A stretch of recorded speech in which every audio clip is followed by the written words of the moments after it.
প্রথমবার রান্না করলাম সরিষা ইলিশ। আসসালামু আলাইকুম, কেমন আছেন সবাই? চলে আসলাম আরেকটা নতুন ভিডিও নিয়ে। সরিষাগুলো আগে থাকতে ধুয়ে 10 মিনিট ভিজিয়ে রেখেছিলাম। এবার একটা ব্লেন্ডার জগে কাঁচা ঝাল দিয়ে ভালোভাবে পেস্ট করে নেব।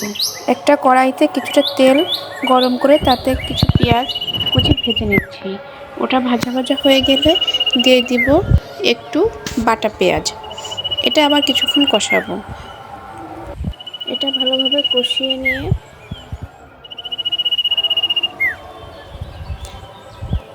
এতে অ্যাড করব একটু টক দই। এটা অপশনাল, না দিলেও কোনো সমস্যা নেই। আমি জাস্ট গ্রেভিটা ঘন করার জন্য দিয়েছি। এটা কিছুক্ষণ কষিয়ে নিয়ে দিয়ে দেব সরিষা বাটাটা। এটা আবার কিছুক্ষণ সুন্দরভাবে কষাবো। আসলে মশলাটা যত সুন্দরভাবে কষানো হয় ততটাই স্বাদ হয় তরকারিতে।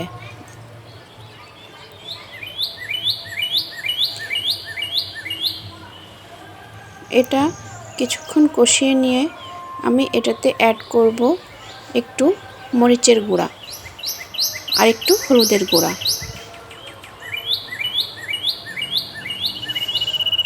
তারপর এটা আবার ভালোভাবে কষাবো।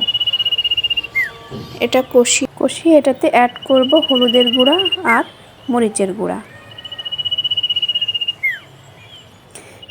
এটা আবার ভালোভাবে কিছুক্ষণ কষাবো।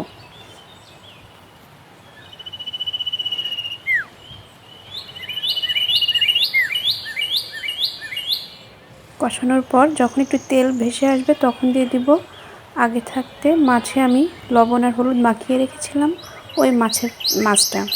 আমি এখানে 3 পিস মাছ নিয়েছি। যখন একটা পাশ হয়ে যাবে তখন আস্তে করে উল্টায় দিব। মাছটা উল্টাবো খুব আস্তে, কারণ ইলিশ মাছটা একটু নরম, তাই ভেঙে যেতে পারে।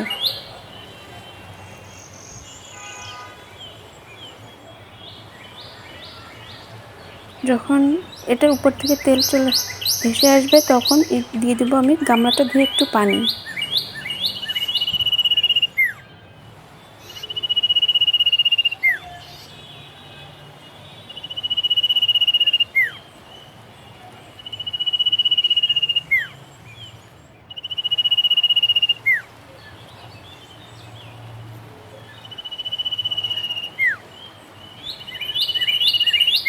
এবার এতে আমি কয়েকটা কাঁচা ঝাল স্লাইস করে রেখেছিলাম, ওটা দিয়ে দিব।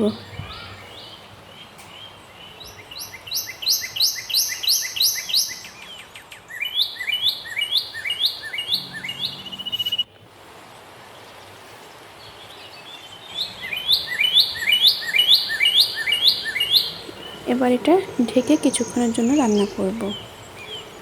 যখন এটা উপরে তেল ভেসে আসবে তখন এটা বুঝতে হবে হয়ে গেছে। আলহামদুলিল্লাহ, প্রথমবার রান্না করলাম সরিষা ইলিশ। আজকের ভিডিওটা এ পর্যন্ত। সবাই ভালো থাকবেন, সুস্থ থাকবেন। আসসালামু আলাইকুম। দেখা হবে পরবর্তী আর কোনো ভিডিওতে।